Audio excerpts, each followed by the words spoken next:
I'm right with y'all in terms of the disappointment that I would feel. I just wonder if we can acknowledge this. Every person I've ever talked to in the NFL says this. In order to win a Super Bowl, everything has to come together perfectly. These opportunities, which quite frankly, that's what I'm thankful for, they keep coming. The opportunities keep coming. They're here. And so in many ways, Niner fans know better than anyone how it has to all fall into place. You've gone from, just think about this now. These are the years that you did not win the Super Bowl. Just in the last 4 years. You had a 10-point lead in the fourth quarter of a Super Bowl. You had an NFC championship interception in your hands that might have closed out a football game. And you had an opportunity in another NFC championship game where all your quarterbacks got knocked out of the game and you couldn't even play. Now, all of those could have, some would say should have, ended with a Super Bowl championship, and none of them did. Yeah. And that's because everything has to fall into place. And as much as it feels today, as we enter the second journey with all of the optimism, it is true again. Everything's going to have to fall into place. And life and Vegas both tell us probably not.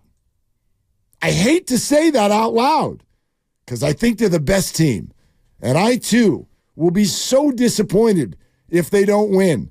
But I also think it is a fair phrase to utter today. Will the Niners win the Super Bowl? Probably not.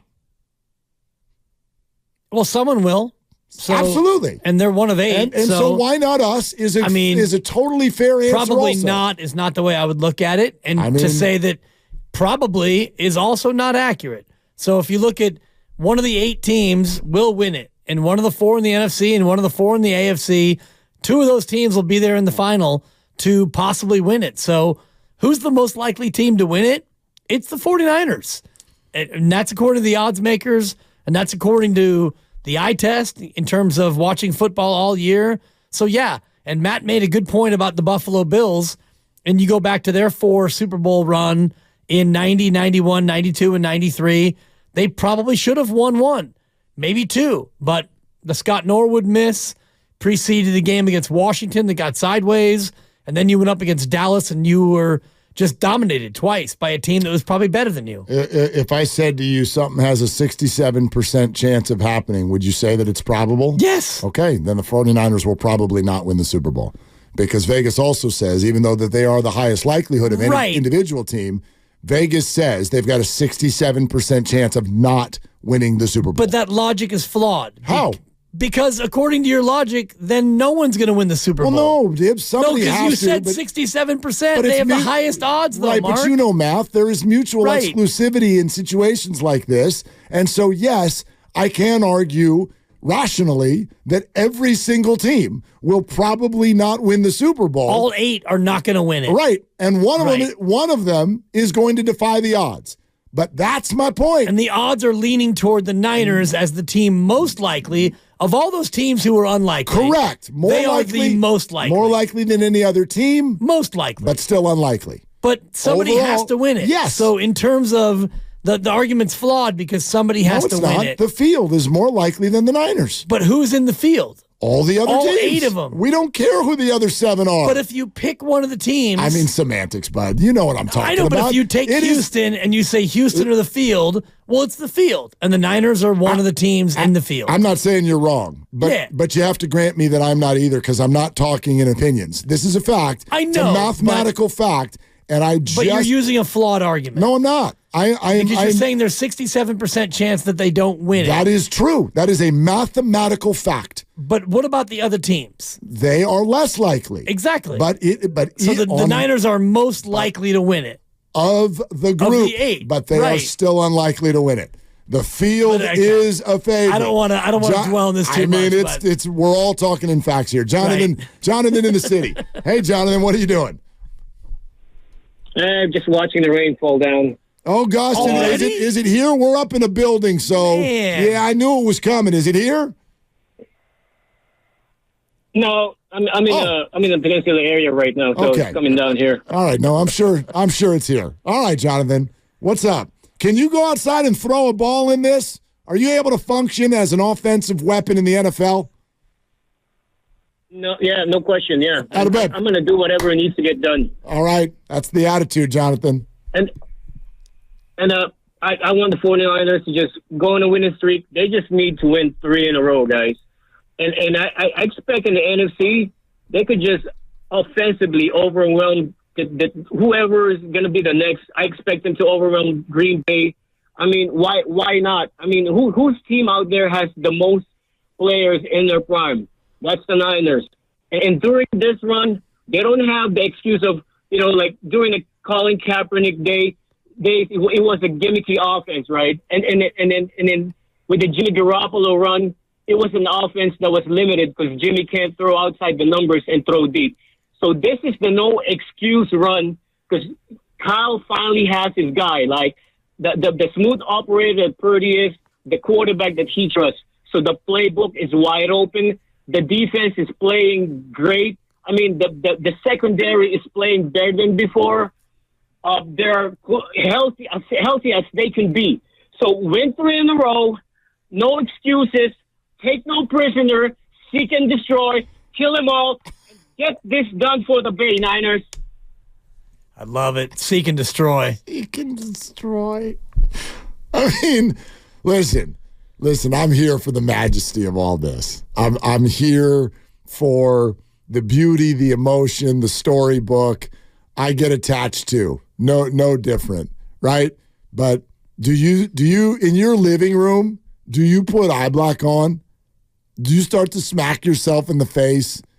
Do you bounce off of friends or the wall? Like, do you do that? And it's great if you do. Like, I'm into this. I'm absolutely into it. But listen to those words. It's kind of what I'm talking about. Take no prisoners. Seek and destroy. Let's go, Jonathan. I mean, other human beings are going to go play a football game, and I hope they win. They're very good. Yeah. They're very it's pros good. against other pros. Yeah, man. Yeah. Like, I mean, they're fired up too.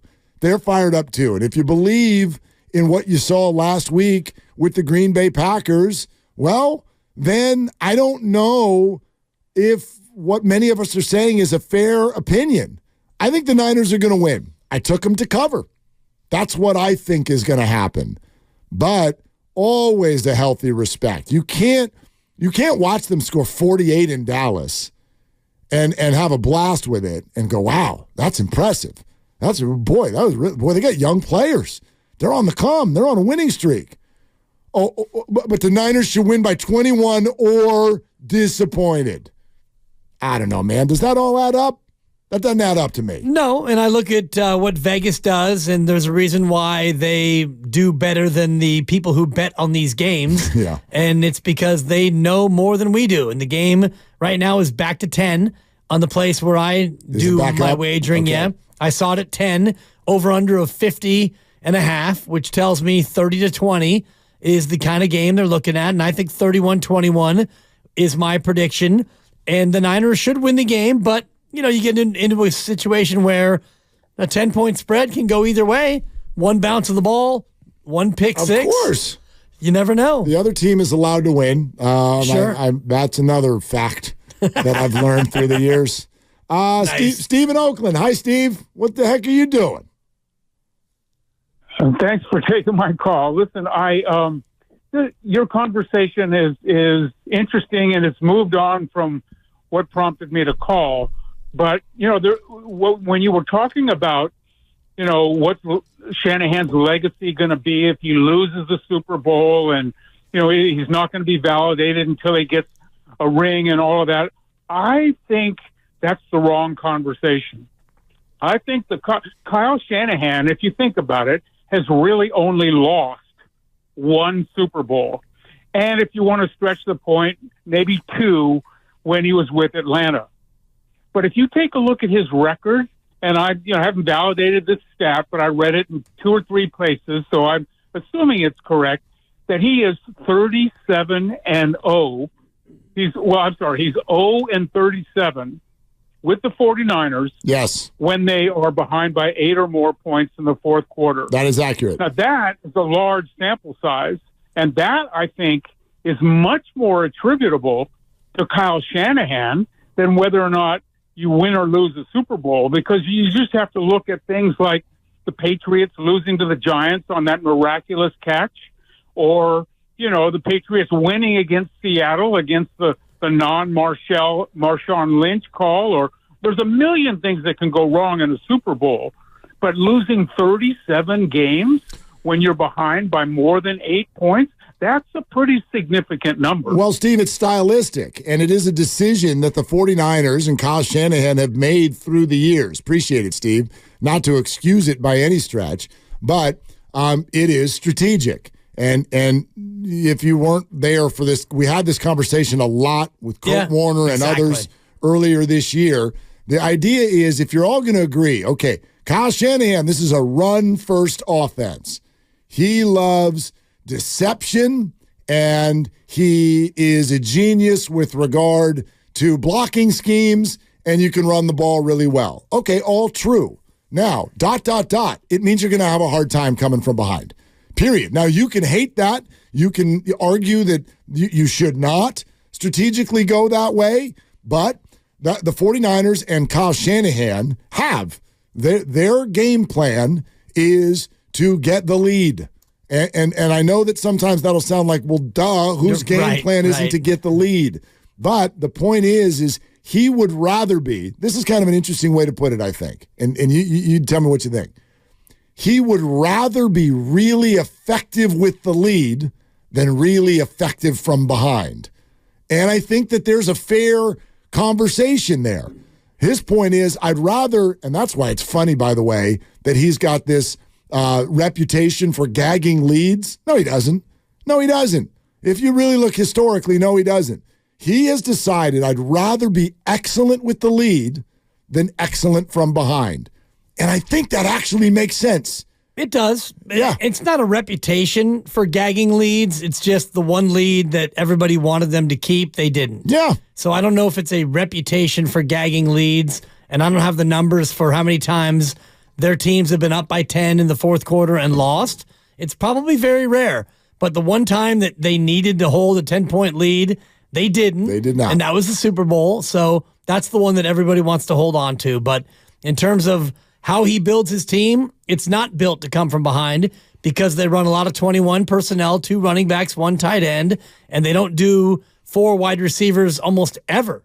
They do 3 wide receivers occasionally, and if you want to throw it a bunch and come from behind and score a lot, they don't do a lot of hurry up. They don't do a lot of 4 wides. They don't do a lot of the things that you would like to do if you're going to be an air raid team and throw it all over the place. They just don't. So I'm kind of with you in terms of how you would want them to be. And, if you want to have a team that's built like that, well, Kyle's not your coach. Right. Because Kyle is a chip off the old block, and Mike Shanahan won 2 Super Bowls with, good quarterbacking, but also by running the football a ton. Yeah. I don't want to be built to come from behind. I don't want to be behind. Right. Is kind of the idea.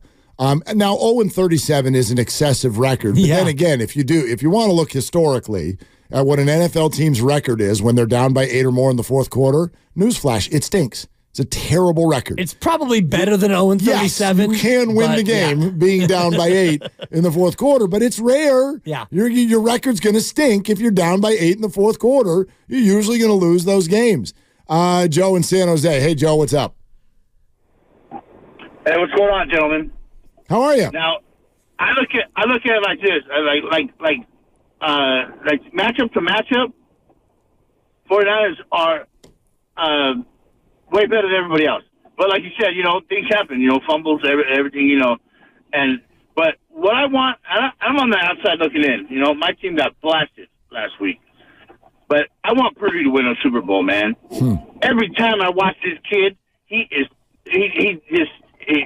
takes me back to some other 49er quarterbacks I watched, and I don't want to say their names, but this kid he's and he's doing everything. He's supposed to be holding the clipboard. That's what they want him to do. But he's not the guy. He was the last pick. Big deal. Whoop, whoop. But every time they start on these NFL channels, they start knocking him down. I think he's watching, and he comes out every week and he keeps smashing them. He keeps doing his job, and I like the kid. I don't like the 49ers, but he's a good. I want him to win. Well, obviously, everyone around here, Joe, thank you, agrees with you. And for multiple reasons. The baseline is just that means the 49ers won the Super Bowl. That's what I care about. But as I've said yesterday, Steiny said it in the crossover too, I don't think him winning a Super Bowl is going to mean what a lot of people think it's going to mean. If you are someone who wants to, stand up for Brock, I don't like some of the things people have been saying about him, they're going to keep saying it. They're going to keep saying it, even if they win the Super Bowl, especially if it looks the way that it's probably going to look. If the 49ers do what so many of you think they're supposed to do, which is just steamroll the hell out of everybody, play with the lead. Brock does his little 230 yards, sure, couple of tutties, a lot of McCaffrey. Christian McCaffrey all over the place, Kittle down the middle. That's not going to convince people that their original thought was wrong. It's actually, they're going to come out of that feeling even more empowered about their point, which was what with the Niners roster is overwhelming. Sure. Well, if that happens, then you know who you are. You're Charles Barkley at that point. You are nothing more than a talking head idiot, in my opinion, because Charles said a jump shooting team can't win an NBA championship, and then they won 4. And still, Charles now today, and I know that he is, tried to make good on that by giving them their flowers. Well, it took more than one title for him to give them their flowers. So if you're somebody who thinks that Brock Purdy, if he wins a Super Bowl, is not worthy of being a Super Bowl winning quarterback, then that's who you are. You're nothing more than a Charles Barkley level troll.